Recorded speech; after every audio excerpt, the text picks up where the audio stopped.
Bonjour, bienvenue à Perspective Animée. Je perdrai pas beaucoup de temps à me présenter la chaîne ou peu importe, ok? Vous avez vu le titre, il y en a qui sûrement qui sont comme wow, non, non, s'il vous plaît, je veux que ça dure à l'infini. Mais non, malheureusement, j'ai fait mon petit Sherlock Holmes, je suis allé sur internet, j'ai trouvé des trucs, des preuves irréfutables de ce que je vais avancer, donc on va y aller. On va vous montrer mon écran et boum, on tombe sur un article de notigilon.com, donc dans le fond qui est un site web qui donne des nouvelles et on va voir la nouvelle qui est très très longue à lire, donc prenez le temps de respirer parce que ça se peut que ça prenne du temps. Ok. C'est via un leak du prochain numéro de la revue Weekly Shonen Magazine des éditions Kodansha que nous apprenons que le manga Tokyo Revengers de Ken Wakui s'apprête à entamer son dernier arc. Ce dernier arc débutera avec la publication du chapitre 208 à paraître le 2 juin 2021 au Japon. Pour rappel, en France, la série est disponible dans le catalogue des éditions Glénat depuis 2019. Elle compte à ce jour 12 tomes traduits. Donc, vous voyez, ça, c'est dans le fond, c'est la nouvelle. Et ça, c'est juste pour dire que s'il va rentrer dans l'arc final de Tokyo Revengers, combien de temps cet arc-là va durer, je le sais pas. Je suis pas Ken Wakui. Tout ce que je peux dire, c'est que là, il commence au chapitre 208. Et ça fait un peu de sens parce que si vous suivez les chapitres comme moi à la semaine, si c'est le cas, vous pouvez aller voir à chaque semaine, on fait une discussion sur les chapitres. Et on peut voir que depuis une couple de chapitres, il se passe comme rien. Puis je pense que c'est juste des choses qui sont mises de l'avant pour essayer de mieux préparer l'entrée dans l'arc. Donc je pense que le prochain chapitre aussi, le 207, risque d'être dans ces mêmes vagues-là, dans cette même petite manière de faire par rapport à ça. Mais bon, ok, donc là, malgré tout, c'est le dernier chapitre de Tokyo Revengers avant qu'on rentre dans l'arc final qui va être le 207 et le 208 c'est l'arc final, donc l'arc de sauver de... oh, excusez-moi. S'il y a du monde qui n'a pas lu le chapitre, ok? Parce que là, j'ai pas encore spoil, c'est le temps de partir. Vous l'avez vu, l'arc est final. Si vous avez juste vu, mettons, l'animé, c'est le temps de partir parce que là, on va parler des choses qui se passent comme là, ok?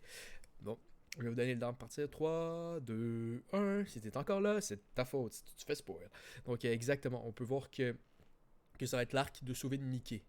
Qui va être le dernier arc. Et je trouve que ça fait du sens. Moi, je pense qu'il aurait peut-être pu le faire, continuer de le faire, mais à un moment donné, une limite. Puis je pense que c'est bien aussi que les histoires se finissent quand ils devraient finir et non qu'on pousse ça à l'infini juste parce que ça fait de l'argent dans le fond pour le magazine. Ça, je pense que c'est une bonne chose qu'un auteur fasse ça. Ben, c'est sûr qu'il y a peut-être du monde qui lise One Piece qui vont dire ah ouais, mais ça se finit dans les 200 chapitres. Mais tu sais, c'est pas 200 chapitres, c'est beaucoup là. Genre, c'est assez pour faire une bonne histoire d'un bout à l'autre. Et c'est ce qu'on voit avec Tokyo Revengers, qu'il y avait des rumeurs. Pour ceux qui ne le savaient pas, il y avait des rumeurs avant que l'on apprenne que c'est l'arc final, que l'arc d'avant aurait été l'arc final. Et finalement, que Ken Wakui a fait non, je vais faire un arc pour sauver Mickey. Et je pense que quand tu regardes au niveau de l'histoire au complet, ça fait plus de sens qu'il y ait un arc pour sauver Mickey parce que Mickey, d'un coup, que lui, on sait qu'il y avait des problèmes depuis le début du manga et que là, lui, il décide, il y a une flip qui switch, puis là, tout le monde, toute leur vie est belle, puis Mickey, lui aussi, sa vie est belle juste parce qu'il a décidé qu'il allait juste pas suivre le futur, dans un sens. Ça, je trouve que c'était un peu tiré par les cheveux. Là, ça fait du sens parce que lui, il s'est sacrifié pour les autres et c'est là que Takemichi dit non. Non, non, non, non, non. Personne qui se sacrifie. Moi, je suis un bonhomme, t'es un bonhomme, on est tous des bonhommes, on va tous survivre, ok? On va tous avoir une belle vie. Donc, c'est là qu'on va voir la sauvée de Mickey et ça fait juste du sens avec toute l'histoire. Et ouais, j'ai bien hâte de voir la suite de cet arc-là. Donc, pour ceux qui suivent le manga à la semaine, c'est le dernier arc.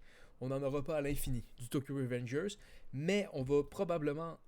L'arc n'est pas encore commencé, mais je pense que on va avoir un bon arc final. On va avoir un bon manga au total et on va pouvoir le relire quand on veut le relire et se lancer. Regardez, si jamais vous en avez pas assez de Ken Wakui, ok? Puis vous le savez pas, Ken Wakui a déjà une autre série qui a été publiée. Je sais pas si elle a été traduite en français par contre, je le sais pas trop. Donc Shinjuku Swan, ok? Ça c'est l'adaptation. Shinjuku Swan, je vais essayer de le trouver. Parce que ça c'est... Non, on va aller sur mon anime list. Parce que... My anime list... Parce que je sais qu'il y a un manga, puis ça c'est l'adaptation en live action, mais c'est pas ça que je vais vous montrer. Ken Wakui. Ok, donc ici Ken Wakui, qui a des mangas publiés. Donc Shinjuku Swan, qui en a un ici, qui est 7.25 sur My Anime List, un manga de 38 volumes de Ken Wakui. Donc, si jamais ça vous intéresse, allez lire ça. Et puis après, on peut voir Desert Eagle. Donc, en fond, c'est un autre manga de lui qui a 5 volumes entre 2015 et 2016. Ça peut être intéressant aussi. Si vous en avez besoin de plus de Ken Wakui en attendant. Et bien sûr, il y a Tokyo Revengers qui est ici depuis 2017. Et Abaddon. Ok, on va aller voir ça. Unknown. Il publie ça depuis 2010. Huh. Ok, il fait un manga monthly en plus. Ça va être à voir. Donc, dans le fond, c'était juste pour dire, si vous avez pas assez de Tokyo Revengers, il y a moyen de trouver quelque chose de bon aussi avec les autres œuvres de Ken Wakui. Ça pourrait être moins bon, ça pourrait être meilleur. Je ne sais pas, je ne les ai pas lus. Je dis juste que Tokyo Revengers, c'est bon. Et c'est la fin, mesdames et messieurs, de cette série-là. Donc, si vous avez aimé la vidéo, likez. Vous pouvez liker, vous pouvez dislike la vidéo si vous ne l'avez pas aimé, vous pouvez vous abonner, vous pouvez ne pas vous abonner, ou peu importe, faites ce que vous voulez. Mais sachez que si vous lisez le manga à la semaine, Perspective Animée est là pour vous. À chaque semaine, on fait les reviews de chapitres. Et dans ce cas-là, le chapitre 207, je pense que ça s'en vient dans une couple de jours, 2-3 jours, si je ne me trompe pas, sur les sites de chapitre légal que je suis. Donc, on se voit à ce moment-là, mesdames et messieurs, et je suis bien content d'être avec vous. À la prochaine, et profitez de Tokyo Revengers pendant que c'est là. Au revoir.